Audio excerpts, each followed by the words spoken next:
Graça e paz, boa noite, Deus abençoe a todos. Estamos de volta com o Salmo de número 7, seguindo aqui o Tesouro de Davi. Tesouro de Davi é a obra do Charles Spurgeon. Eu tenho uma versão resumida, trata-se de uma compilação, quer dizer, é uma resumida aqui no que se encontra nos 3 volumes, tá? 3 volumes a obra traduzida para a língua portuguesa, a obra que é considerada a grande obra do Charles Spurgeon. Aliás, tem-se disponível hoje centenas, talvez milhares de sermões proferidos pelo Spurgeon. Ele foi um dos mais brilhantes pregadores do seu tempo na língua inglesa. E o Salmo de número 7, vendo aqui a Bíblia, ele é apresentado como canto de confissão de Davi entoado ao Senhor, acerca de Cuxi, o benjamita. Eu não sei quem é esse Cuxi, a Bíblia não fala necessariamente dessa pessoa, desse indivíduo.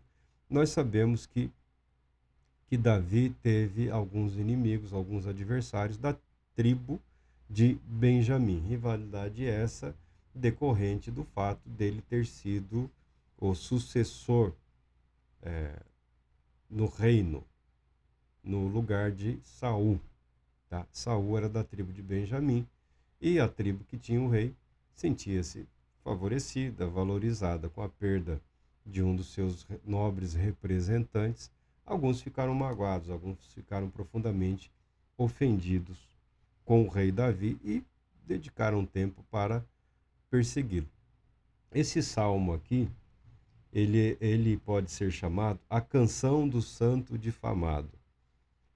Né? É interessante isso. Uma das coisas que deixava Davi irritado, incomodado, além das perseguições, de todas as dificuldades, eram as campanhas difamatórias. Eram as campanhas difamatórias. Nós podemos ver que ele se irritava muito, ele ficava profundamente magoado, profundamente ofendido.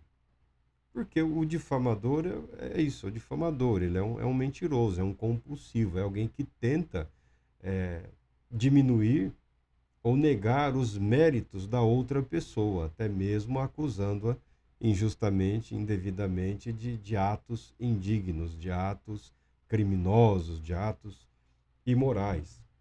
E Davi, a beleza de Davi não é o que ele vivia, o que todo mundo vive, né? Difamar, mentir. A difamação ela é uma consequência do hábito da mentira, tá? A difamação é o veneno da mentira potencializado, utilizado com o objetivo de destruir, de arruinar.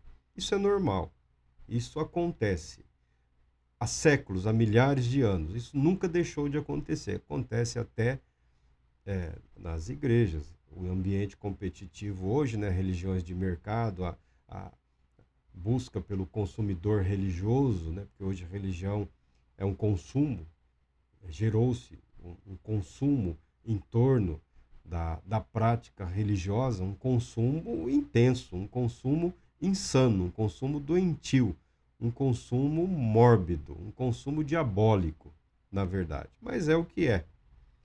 E nesse ambiente altamente competitivo, a busca pelo lucro, pelo status, a difamação é uma arma satânica, uma arma diabólica, que não pode de modo algum, ou pelo menos não deveria de modo algum fazer parte do arsenal do cristão. O cristão tem no seu arsenal os dons concedidos graciosamente por Deus, pelo Espírito Santo, e ele se vale disso para o exercício do seu ministério e também para a sua vida, quer se defendendo, quer sendo ousado, né? Sendo ousado na apresentação de Jesus Cristo ao mundo. A mentira e as suas filhas nunca jamais deveriam fazer parte desse arsenal.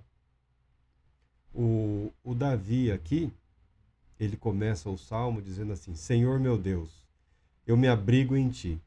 Salva-me de todos os meus perseguidores, liberta-me.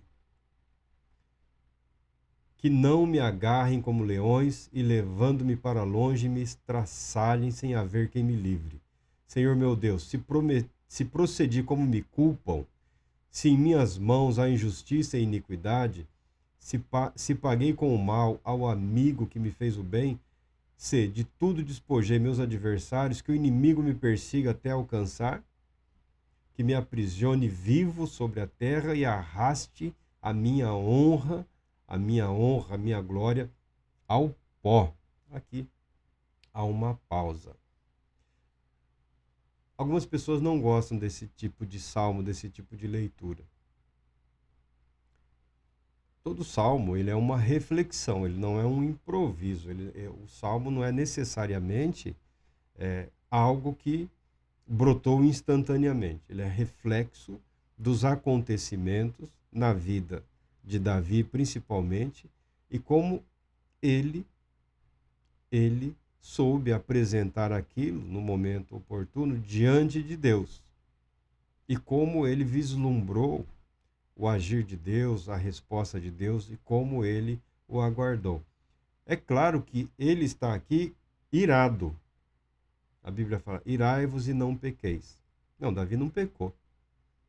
Ele apresentou a ira dele, a indignação dele, a revolta dele, diante daquele que é fiel e justo, diante daquele que tem o poder para justificar os seus. Lembrando sempre que Davi foi rei por indicação de Deus, tá? Não foi por eleição, não foi assim por herança, foi por Deus. Deus o escolheu, Deus o selecionou e Deus conduziu a vida daquele jovem pastor, até que ele ocupou o trono. E ele aprendeu a enfrentar todas as situações, todas as adversidades. A acusação, a mentira, a calúnia, a difamação estão entre as armas do inimigo que invariavelmente serão lançados. A Bíblia diz: todo aquele que quer viver piedosamente será perseguido, pelo simples fato de querer viver piedosamente, porque talvez incomode. Certamente incomodava, porque Davi é santo, né? O texto até fala aqui, canção do santo difamado. O que Davi nunca foi é perfeito, porque santidade significa separação. Santo, separado para, ou separado por Deus, para servir o povo de Deus. Então Davi é santo, perfeito ele nunca foi. Mas ninguém pode dizer que ele não tenha se empenhado, que ele não tenha se dedicado, que ele não tenha aprendido o caminho da sustentação da sua vida e do seu ofício real, que é permanecer em comunhão com Deus. Nisso ele nunca desgarrou. Ele se agarrou às promessas de Deus e não se desviou delas. E não titubeou delas. Em meio à dificuldade, ele recorre a quem? Recorre a Deus. Ao invés desse negócio de fogo contra fogo, né, nós vivemos isso hoje na nossa sociedade, são tantas, a pessoa acusa sem provas e às vezes o outro cai na armadilha de se defender de uma acusação vazia. Isso foi comum na história da humanidade. Eu uso como exemplo o povo judeu, que foi difamado, acusado, humilhado. Tem até um livro aí, eu tenho um livro sobre o livro, né? O poder da mentira. Como a mentira dos acusadores dos judeus fez com que eles tivessem que recorrer em vários países do mundo aos tribunais para provarem, para evidenciarem que aquelas acusações eram fraudes, eram fraudulentas. Ou seja, ter que provar a inocência, o quão desgastante isso é, o quão bizarro isso é, o quão ridículo isso é. Porque não faz nenhum sentido. Ninguém precisa provar a inocência. O acusador é que deve provar a culpa. Nisso, o caluniador, o difamador, é sempre um covarde, né? Ouvi dizer, me falaram, mas você estava lá? Você viu? Você participou? Não, me disseram. Mas quem? Quando? Onde? Por quê? Se você apertar, é só um cafajeste que vai tentar jogar a responsabilidade para outro. Você vai procurar, não, mas via de regra vai chegar num cadáver. Outro patife, outro canalha, outro cafajeste. Né? Porque o cafajeste se vale da cafajestagem. Né? Se apertar, se espremer, vai chegar no morto. E chegou no morto, vai fazer o quê? Não vai fazer nada. Então, o que se recomenda é o caminho seguido por Davi. Meu irmão, recorra a Deus. Vai sair por aí trocando ofensas, insultos, fazendo inquirições intermináveis, porque o fulano, o ciclano, o beltrano, a tia-avó do tataraneto. Abandone essa ideia, não se torne refém da maldade alheia. Viva para Deus, viva em Deus. Não permita que o inimigo use essas artimanhas para tirar você da comunhão com Deus. Davi aproveitava todo esse inferno, porque a difamação, a injúria, a calúnia criam um inferno, porque as pessoas gostam de falar. Tiago fala que se alguém quer ser perfeito, controla a língua. Ou seja, Tiago já pula lá no peito do caboclo com os dois pés. Ninguém chegava perto de Tiago com essa conversinha de santo, de espiritual, disso e daquilo. Tá? Controla a sua boca, controla a sua língua. Se vai falar, fale para a glória de Deus. Se quer viver, viva para a glória de Deus. Se quer exemplo, o exemplo é Cristo Jesus, que se humilhou, aceitando até a morte e a morte de cruz. Ah, mas falaram. Meu irmão, se falou, inspirado por Satanás, que deixa ele, Satanás, seguir o caminho deles para o inferno juntos. Não seja você arrastado por essa enxurrada de maldade, por esse veneno, por essa astúcia do inimigo. Então, Davi se apresenta diante de Deus como que propondo um desafio. Se for verdade, então que seja eu destruído. Porque viver esse inferno é constrangedor, é humilhante, é muito difícil. Então, Davi se lança aos pés de Deus, se lança diante de Deus, Senhor, porque Deus é o justo juiz. O mentiroso, uma hora, ele é pego, tá? Porque ele sofre dessa doença. Ninguém é tão bom assim, ninguém é tão esperto assim, ninguém é tão inteligente ou tão sagaz assim, tá? Em algum momento ele será pego. E a rede de mentiras dele vai ser destruída. Uns pelos outros, porque um joga a culpa no outro, um passa a envenenar o outro, os que eram os amiguinhos da mentira, o clubinho de cafajestes ou o clubinho das cafajestes acaba se tornando ali algo doentio, mórbido, que entra num processo de autodestruição. Você não precisa fazer nada, você precisa aprender a confiar em Deus. Você precisa aprender a viver em Deus. Há questões espirituais envolvidas nisso, porque não é só um que falou, o outro que falou, que ele podia ir lá e cortar a cabeça do sujeito. Há questões espirituais envolvidas, porque a mentira é como uma invocação satânica. A mentira, a difamação, a calúnia, ela cria um eco através de vidas imundas, de vidas covardes, de vidas cafajestes, e essa funciona como uma oração satânica, como uma invocação satânica. Cria uma opressão demoníaca. Ainda que Davi não entre nesses detalhes, você sabe muito bem que assim o é. Porque a Bíblia declara que o diabo é o pai da mentira. O mentiroso está adorando a Satanás. O difamador é um adorador de Satanás.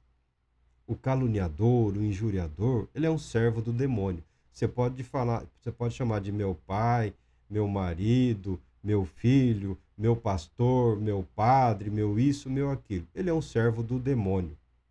É o que é. E Davi, como um homem santo, cuja vida pertencia a Deus, cujos sucessos, êxitos e vitórias eram para o louvor da glória de Deus, sabia muito bem a quem recorrer. Mas você vê a fúria das palavras que chegaram até ele, a ponto dele sugerir que está sendo atacado como que por leões. Após essa pausa dos primeiros versículos, no 6 ele diz: levanta-te, Senhor, na tua indignação, ergue-te contra o excesso de fúria dos meus opressores. Desperta-te, meu Deus, estabelece o teu juízo designado, reúna ao teu redor a assembleia dos povos, das alturas reina sobre todas as nações da terra. O Senhor é quem julga os povos. Julga-me, Senhor, conforme a minha justiça, segundo a inocência que há em mim. Deus justo, que sondas as mentes e entranhas, dá fim à maldade dos ímpios e ao justo dá segurança e paz. Graças a Deus pela sua palavra. O Senhor é quem julga os povos. Julga-me, Senhor.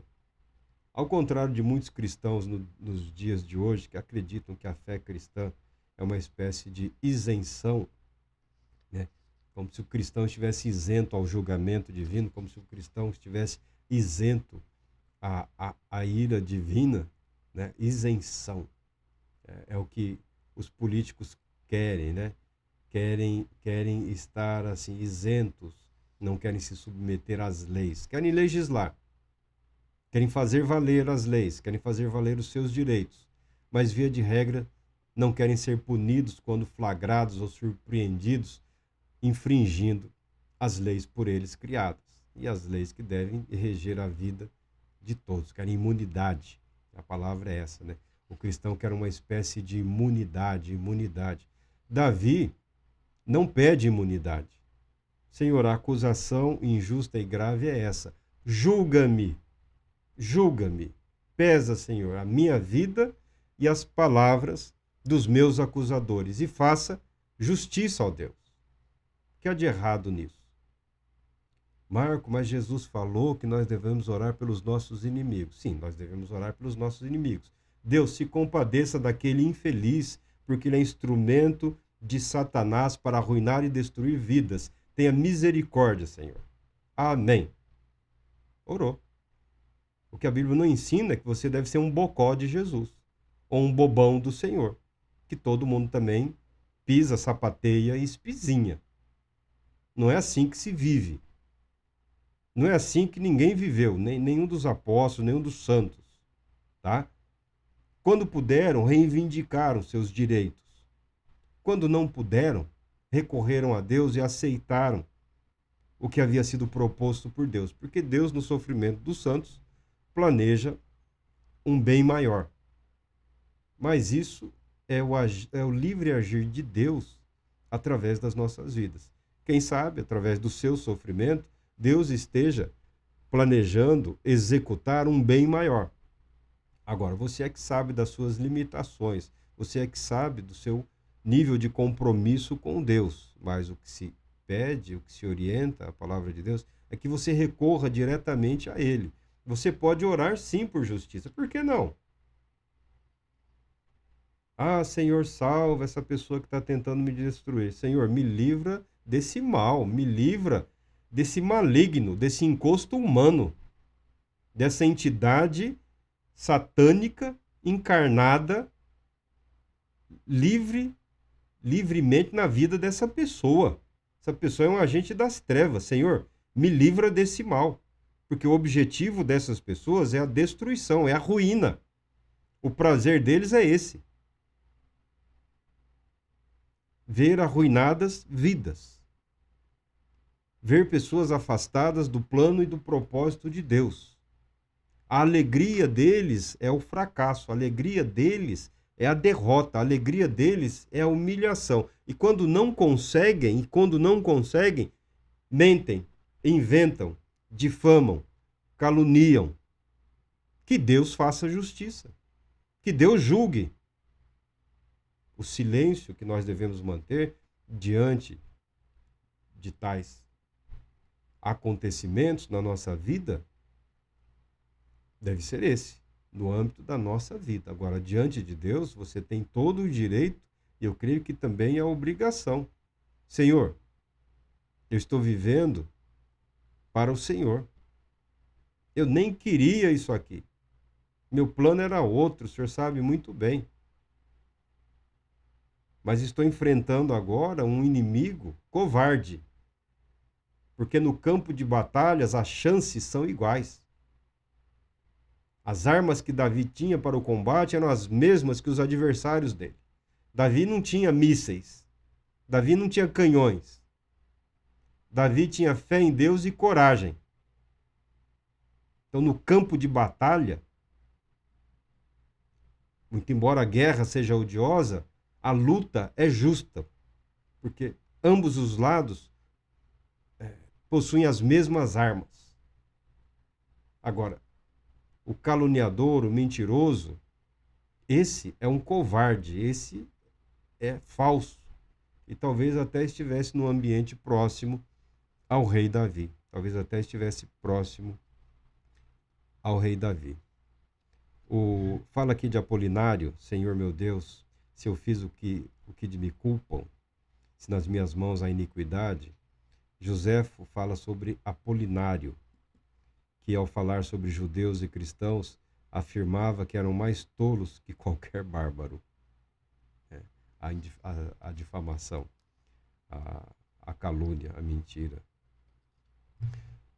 Há uma citação aqui de Thomas Watson: os aplausos do perverso geralmente denotam alguma maldade e a sua crítica implica algo bom. A crítica, a mentira, a calúnia, a difamação, como isso pode cooperar para o bem de quem quer que seja? Mas a Bíblia declara que todas as coisas cooperam para o bem daqueles que amam a Deus e que foram chamados segundo o seu santo propósito.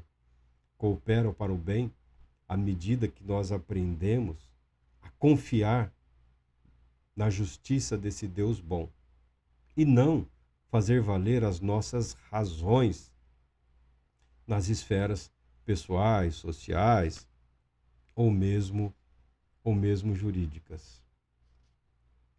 O salmista continua aqui falando: Deus é escudo que me cobre, o salvador dos corações retos. Deus é nosso juiz. Deus que demonstra a cada dia seu extremo zelo. Caso o homem não se converta, Deus afiará a sua espada, pois já armou seu arco e a aponta.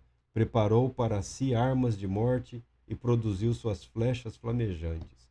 Todo aquele que gera maldade concebe o sofrimento e dá luz à desilusão. Aí o salmista passa a refletir sobre o destino dessas pessoas perversas, dessas pessoas malignas, e conclui dizendo que eles estão cavando a sua própria cova, eles estão preparando a sua própria ruína. Eles estão cavando uma cova na qual eles mesmos serão lançados.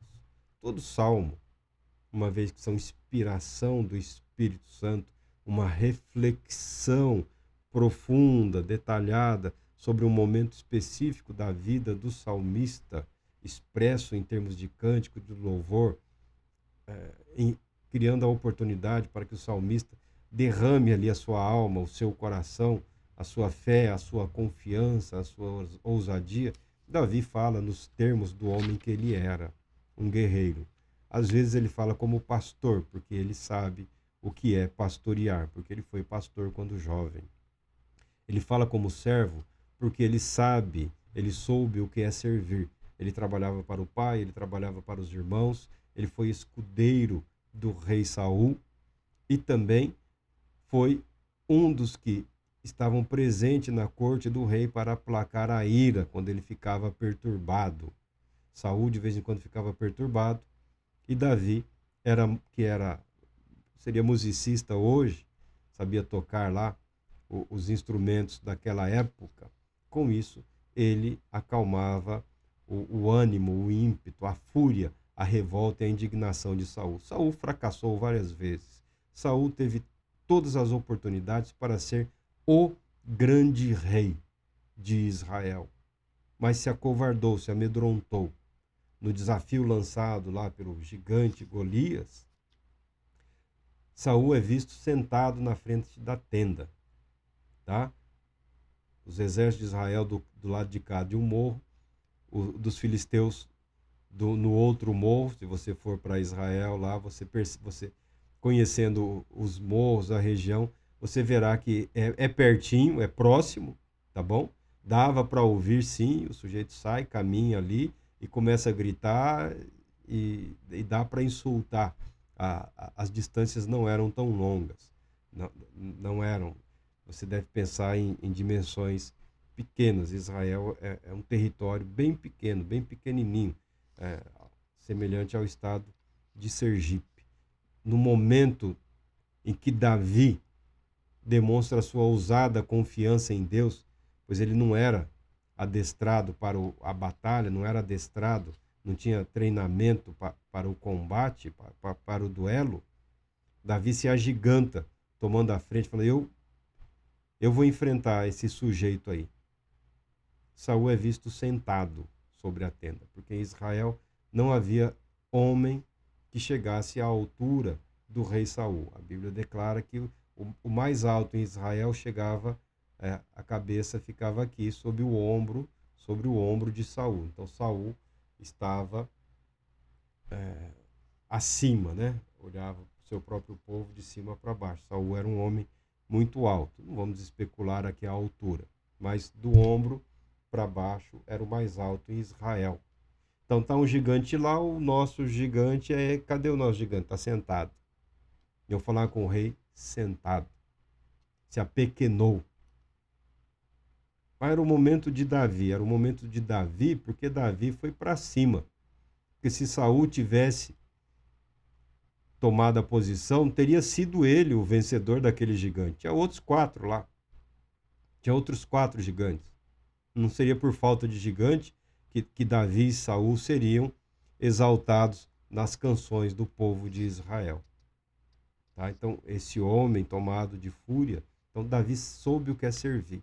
A fúria de Saul, que ele expressava contra as pessoas, a revolta, na verdade é pelos fracassos que ele cometeu várias vezes, a ponto de Samuel chegar e falar: Deus tirou de você o reino e deu a alguém que é melhor do que você. Aí ele se volta, se revolta contra Davi. Ao invés de se humilhar, ele é tomado pela revolta. A ruína pessoal. O fracassado é dominado por esse sentimento, a revolta. Aquele que não busca refúgio em Deus. Então Davi soube o que é ser pastor, o que é pastorear. Ele soube o que é servir. Os salmos expressam isso. Ele soube o que é guerrear, batalhar, porque ele era um guerreiro. E ele soube o que é reinar. E ele soube o que é enfrentar os inimigos poderosos e os covardes. Ele experimentou isso na vida dele. E a história dele está registrada para nós, para que nós tenhamos a certeza de que mesmo debaixo de oposição humana, mundana, satânica, diabólica, eclesiástica, seja qual for, a oposição que se levanta para a ruína e destruição da sua vida, ela não vem de Deus. Porque esse não é o plano de Deus para a vida de absolutamente ninguém. Arruinados, confundidos e destruídos são eles que buscam arruinar e destruir a vida dos outros. Deus Todo-Poderoso te abençoe, te proteja e te conceda paz, muita paz.